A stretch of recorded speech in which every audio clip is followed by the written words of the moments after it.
in the heart of a bustling city, where the clatter of boots on cobblestone echoed like a heartbeat.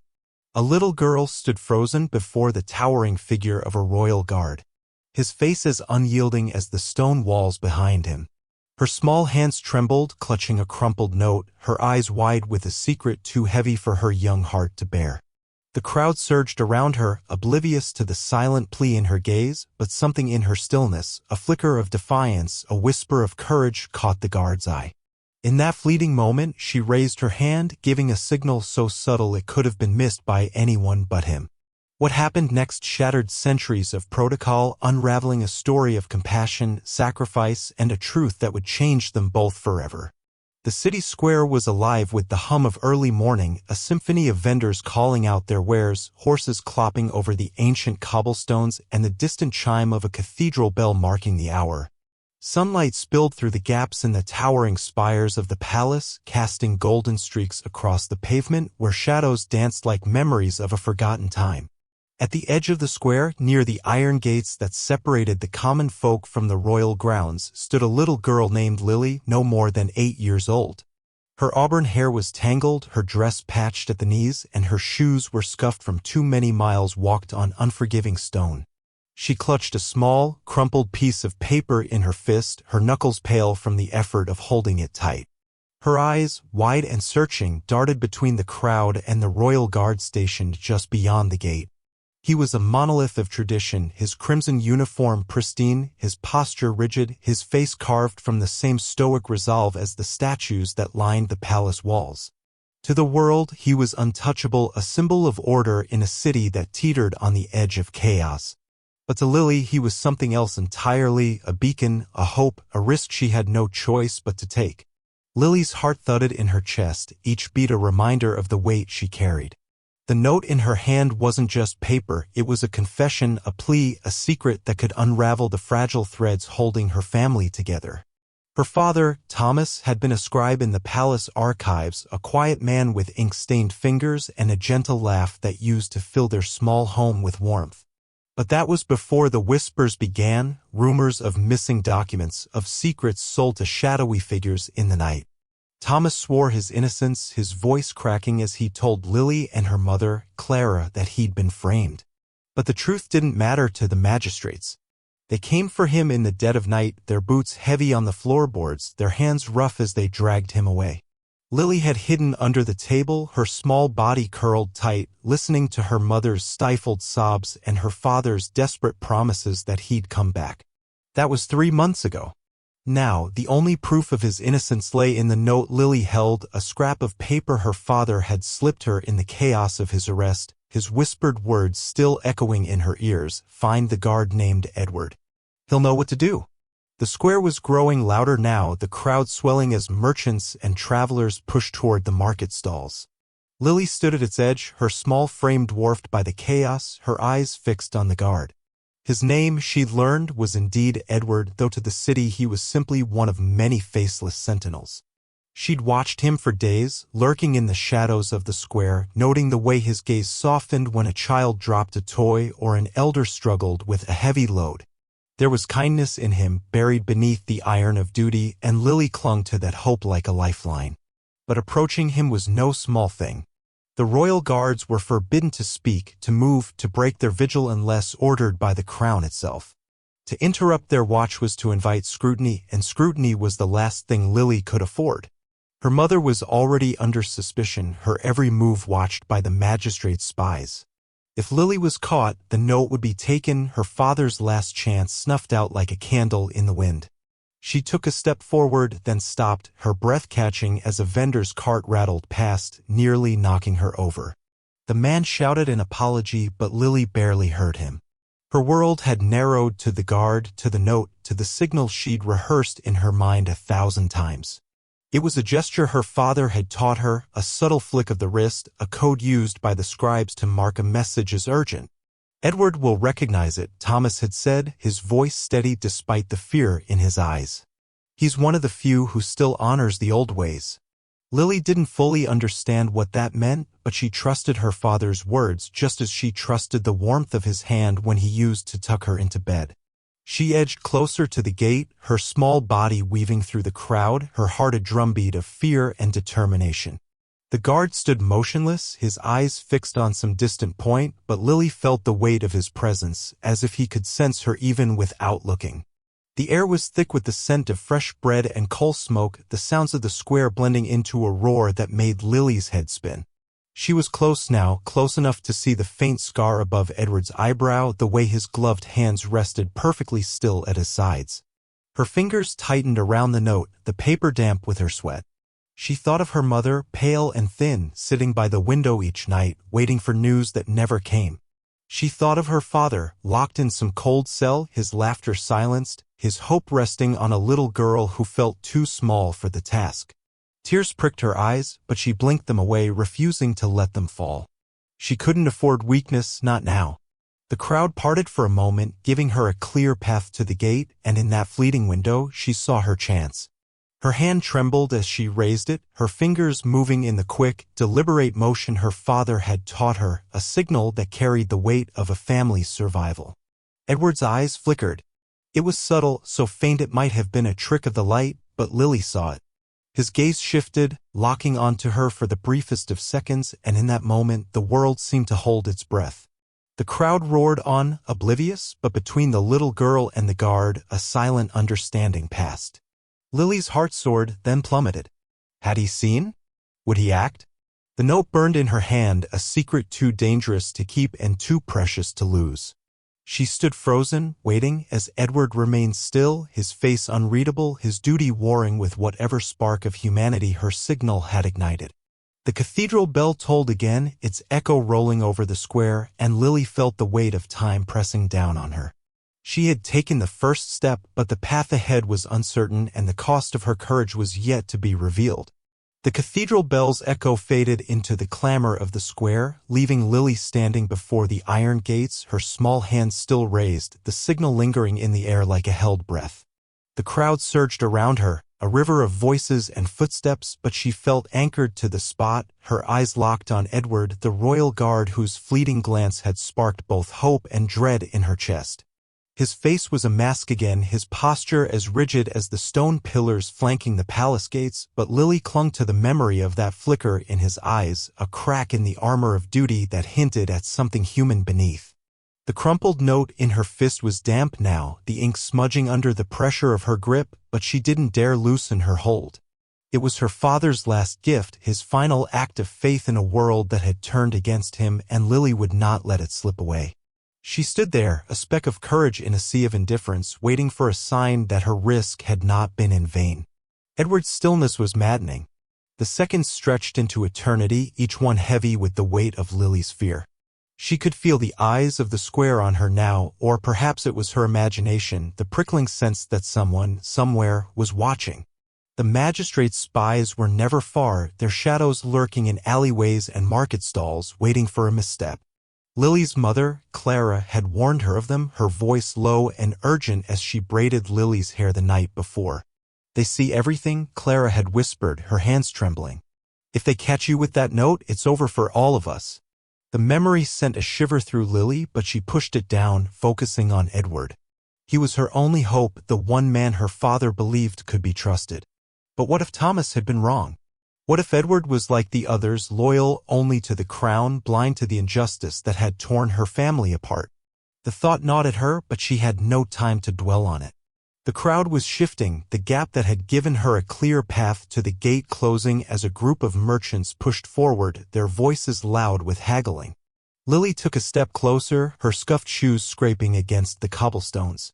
She was so near the gate now that she could see the faint sheen of sweat on Edward's brow, the way his chest rose and fell with steady, disciplined breaths. The crimson of his uniform was vibrant in the morning light, the gold buttons glinting like tiny suns, but it was his hands that drew her attention. They rested at his sides, gloved and motionless, but there was a tension in them, a subtle curl of the fingers that hadn't been there before. Was it a sign? A response to her signal? Lily's heart raced, her mind spinning with possibilities.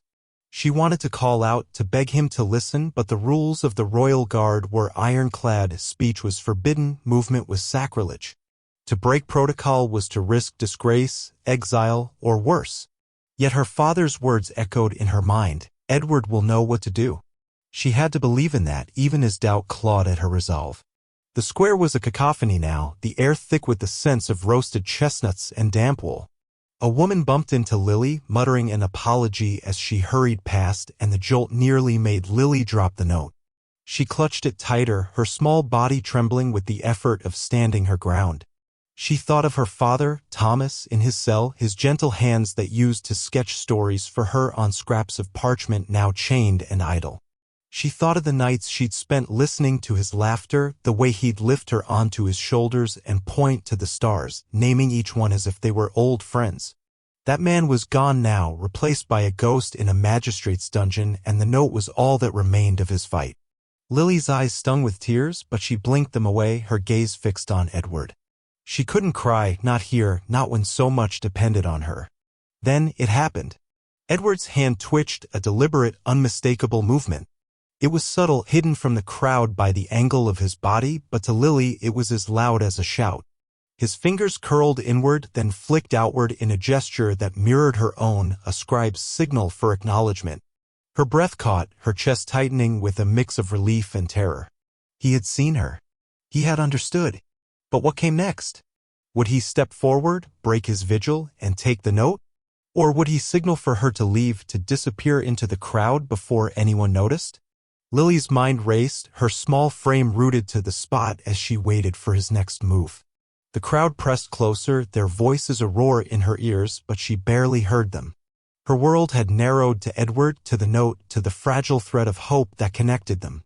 Edward's eyes shifted again, this time sweeping the square with a slow, deliberate gaze. It wasn't the vacant stare of a guard on duty, it was the look of a man assessing his surroundings, calculating risks. Lily followed his gaze, her heart sinking as she noticed a pair of men lingering near a fruit stall, their cloaks too clean, their postures too alert. Magistrate spies, she thought, her stomach twisting. They hadn't seen her yet, but they were close, too close. Edward's hand moved again, this time pressing flat against his thigh, a signal Lily didn't recognize but felt instinctively was a warning. She took a step back, her instincts screaming at her to run, but her heart refused to let her. The note was her father's salvation, and Edward was its keeper. She couldn't leave, not yet. The sun climbed higher, its light glinting off the palace spires and casting long shadows across the square. Lily's legs ached from standing, her small body trembling with exhaustion and fear, but she held her ground. Edward's face was unreadable now, his eyes fixed on the horizon, but the tension in his hands remained, a silent promise that he hadn't forgotten her. The crowd ebbed and flowed, the merchants' calls blending with the clatter of carts and the laughter of children, but Lily felt alone in the chaos, a little girl carrying a secret too big for her small shoulders. She thought of her mother waiting at home, her face etched with worry. She thought of her father, his voice a fading memory. And she thought of Edward, a stranger bound by duty, yet tethered to her by a signal that had crossed the chasm between them. The square pulsed with life, but for Lily, time had stopped, suspended in the space between her courage and Edward's choice. The morning sun hung higher now, its warmth doing little to ease the chill that had settled in Lily's bones as she stood before the palace gates. The square thrummed with the relentless energy of the city, vendors shouting, carts rattling, and the occasional cry of a child lost in the crowd, but to Lily it was all a distant hum, drowned out by the pounding of her heart. Her small hand ached from clutching the crumpled note, the paper now soft and frayed at the edges as if it too were weary from the weight of its secret. Edward, the royal guard, stood as still as ever, his crimson uniform a stark contrast to the gray stone behind him, his face an unreadable mask. But his hands, those gloved hands that had twitched in response to her signal, told a different story. They were her anchor, her proof that he had seen her, that he understood the gravity of the gesture she dared to make. Yet the warning in his last signal, a flat palm against his thigh, lingered in her mind, a silent command to retreat. Lily's eyes darted to the two men by the fruit stall, their cloaks too pristine for the dusty square, their gazes too sharp. Magistrate spies, she was certain, and they were closer now, their heads turning as if sensing something amiss. Lily's breath came in shallow gasps, her small body caught between the urge to flee and the desperate need to stay. The note was her father's only hope, a fragile thread connecting her to the man who had once spun stories from starlight. Thomas's face flashed in her mind, his tired smile, the ink smudges on his fingers, the way he'd whispered her name as the magistrates dragged him away. "Find Edward," he'd said, his voice steady despite the chaos. "He'll know what to do." Those words had carried her through sleepless nights and days spent dodging the spies who trailed her mother, Clara. They had brought her here, to this moment, standing before a guard who could either save her family or doom them all. Lily's gaze flicked back to Edward, searching for another sign, but his eyes were fixed on the horizon, his posture rigid. The tension in his hands was gone now, replaced by an eerie stillness that made her stomach twist. Had she misread him? Had his response been a mistake, a reflex he now regretted? The crowd pressed closer, a woman's elbow grazing Lily's shoulder as she pushed past with a basket of apples. The contact jolted Lily, her fingers tightening around the note until her knuckles whitened.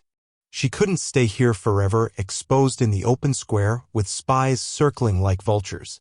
But leaving meant abandoning the note, abandoning her father, and that was a betrayal she couldn't bear. She thought of her mother, sitting by the window in their cramped home, her hands idle for the first time in years, her eyes hollow with grief. Clara had tried to shield Lily from the truth, speaking in soft half-truths about Thomas's arrest, but Lily had heard the whispers in the market, talk of treason, of documents stolen from the palace archives, of a scribe who'd sold his loyalty for coin. Lies, all of it, but lies that had taken root, poisoning the city against her father. The note was the only proof of his innocence, a confession from someone within the palace written in a trembling hand. Lily hadn't read it, she didn't dare, but she felt its power, its danger, in every fiber of her being. Edward's head tilted, a movement so slight it might have gone unnoticed by anyone else. His eyes met hers for a fraction of a second, a glance that carried the weight of a storm. Lily's heart leapt, then plummeted as she saw the flicker of something new in his gaze, caution, perhaps, or fear. He was no ordinary guard, she realized. The scar above his brow, the way his hands moved with the precision of someone who'd known more than parade drills, hinted at a past beyond the crimson uniform. Her father had trusted him, but why? What tied a lowly scribe to a royal guard, a man bound by vows that forbade even a word? Lily's mind raced, piecing together fragments of memory, her father's late nights in the archives, his quiet talks with men in cloaks, the way he'd sometimes pause mid-sentence as if guarding a secret too heavy to share. Had Edward been part of that world, a silent ally in a game of shadows? The spies by the fruit stall were moving now, their steps deliberate as they wove through the crowd. One of them, a man with a thin scar across his cheek, locked eyes with Lily, his gaze sharp enough to cut through the chaos. Her breath caught, her legs urging her to run, but she forced herself to stay still, to blend into the crowd. She lowered her hand, tucking the note into the folds of her dress, her movements slow and careful. The spy's eyes lingered, then slid away, distracted by a vendor's shout, but Lily knew it was only a matter of time. She was too small, too alone, to go unnoticed for long. Her gaze snapped back to Edward, pleading silently for him to act. His hands remained still, but his posture had shifted, his shoulders squared as if bracing for a blow. Then, with a slowness that felt deliberate, he adjusted his stance, one foot sliding back, his body angling toward the gate. It was a subtle move, but to Lily it was a signal, a promise that he hadn't abandoned her. The square was suffocating now, the air thick with the mingled scents of sweat, spices, and coal smoke. A child's laugh cut through the noise, sharp and fleeting, and Lily felt a pang of longing for the days when her own laughter had filled their home. Those days were gone, stolen by men in cloaks and the cold machinery of justice. She thought of her father's cell, imagined him sitting in darkness, his hope fading with each passing day. The note was his light, and she was its bearer, a little girl standing against a world that cared nothing for her pain. Edward's eyes flicked to her again, and this time there was no mistaking the intent in his gaze. His hand moved, a single finger tapping against his thigh, once, twice, 3 times. It was a rhythm, a code, and though Lily didn't know its meaning, she felt its urgency. Her heart raced, her small body trembling with the weight of what came next. The spies were closer now, their cloaks brushing against the crowd as they moved toward the gate. Lily's chest tightened, her breath coming in quick, shallow bursts. She wanted to scream, to throw the note at Edward and beg him to act, but she knew better. Silence was her shield, just as it was his. She took a step back, her eyes never leaving Edward's, willing him to understand the desperation in her gaze. His finger tapped again, faster now, and then stopped. For a moment, the world seemed to pause, the crowd, the spies, the relentless pulse of the square, all of it fading into a single, suspended breath. Then Edward's hand moved, not to his thigh, but to the hilt of his ceremonial sword, a gesture so bold it sent a shock through Lily's veins. The spies froze, their eyes narrowing, and Lily knew, with a clarity that burned, that the next moment would change everything. The creak of the palace gates sliced through the din of the square, a sound so sharp it seemed to pull the air from Lily's lungs. The crowd's murmur faltered, heads turning as the iron bars shuddered open, revealing a figure cloaked in the deep indigo of the palace inner guard. The man was older, his face weathered, his eyes carrying the weight of years spent in service, but there was a quiet authority in his stride that made the crowd part instinctively. Lily's heart thudded, her small hand trembling around the note, its frayed edges now barely holding together. Edward, still gripping the hilt of his ceremonial sword, stood rigid before the gates, his gaze locked on the approaching figure. The magistrate's spies, their daggers glinting in the sunlight, hesitated, their scarred leader's eyes narrowing as he assessed the new player in the silent drama. The square, for all its chaos, felt like a held breath, every voice and footstep muted by the gravity of what was unfolding. Lily, a little girl of 8, stood at the heart of it, her patched dress and tangled auburn hair marking her as an unlikely fulcrum for a moment that could reshape lives. The indigo-cloaked man stopped a few paces from Edward, his gaze sweeping the scene, Lily, the spies, the crowd, before settling on the royal guard. There was a flicker of recognition in his eyes, a shared history that Lily could only guess at, but it was enough to make her chest tighten with hope. Edward's hand on his sword relaxed, though he didn't let go, his posture still taut with the weight of his defiance. The spies shifted, their daggers now half hidden beneath their cloaks, but they didn't retreat. The scarred man's lips curled into a sneer, his voice low but carrying over the hushed square. "Stand down, guard," he said, his tone laced with menace. "This is no concern of yours." Edward didn't flinch, his eyes flicking to Lily for a fraction of a second, a silent reassurance that anchored her to the spot. She wanted to run, to hide, but the note burned in her hand, her father's last hope, and she knew she couldn't turn back. Not now, not when the gate had opened, when Edward had risked everything with a single gesture. The indigo-cloaked man raised a hand, a subtle command that silenced the spy's threat. "Enough," he said, his voice calm but unyielding, like stone smoothed by years of rain. He turned to Edward, his expression unreadable, and for a moment Lily feared he would order the guard to stand down, to return to his vigil, and leave her to the spies. But then he spoke, his words measured, deliberate. "You've broken protocol, Edward. You know the cost." Edward nodded, a single, resolute motion, his face betraying no fear. "I know," he said, his voice steady, the first words Lily had ever heard him speak. They were soft, almost lost in the crowd's murmur, but they carried a weight that made her heart ache. She thought of her father, Thomas, his gentle hands and quiet laughter, now locked away in a cell because of lies.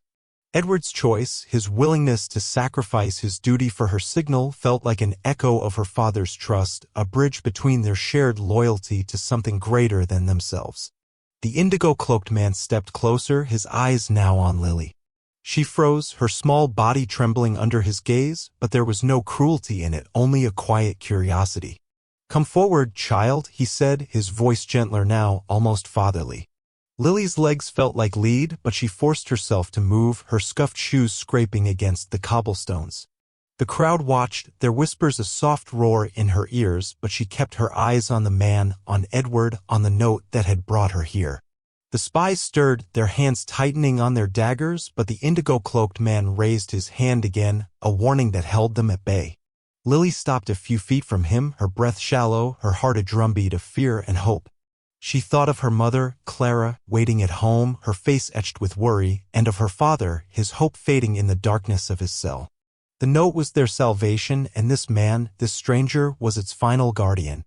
With trembling fingers, Lily held out the note, its crumpled form a stark contrast to the pristine uniforms around her. The indigo-cloaked man took it, his touch careful as if he understood its fragility. He unfolded it slowly, his eyes scanning the trembling script, and for a moment his face changed, a flicker of shock, then sorrow, then resolve.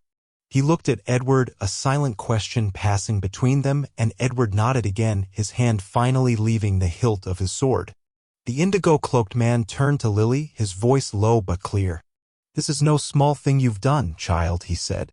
"Your father was a good man, and this," he held up the note, "this will prove it." Lily's eyes stung with tears, but she blinked them away, her small body trembling with relief and exhaustion. The words felt like a lifeline, a promise that her courage hadn't been in vain. The spies moved, their daggers flashing as they lunged forward, but the indigo-cloaked man was faster. He raised a hand, and from the gates a dozen inner guards emerged, their swords drawn, their faces grim. The spies froze, outnumbered, their scarred leader's sneer faltering as he realized the tide had turned. The crowd gasped, their murmurs rising to a fever pitch, but Lily barely heard them. Her world had narrowed to the note, now in the hands of a man who believed her, and to Edward, who had risked everything to make this moment possible. The indigo-cloaked man folded the note and tucked it into his cloak, his eyes meeting Lily's one last time. "Go home, child," he said. "Your father will be free by nightfall." Lily's knees buckled, but Edward was there, his gloved hand steadying her, a silent vow that he would see her safely through the crowd. The square erupted into chaos, shouts, footsteps, the clash of steel as the spies were seized, but Lily felt a strange calm settle over her. She thought of her father's laughter, her mother's smile, the home that had once been filled with warmth. The note was gone, its secret delivered, and with it the weight she'd carried for so long. Edward guided her through the crowd, his presence a shield against the world, and as the cathedral bell tolled once more, its chime rolling over the square, Lily knew that her family would be whole again. The cost had been great, the path uncertain, but her signal, her courage, had changed everything.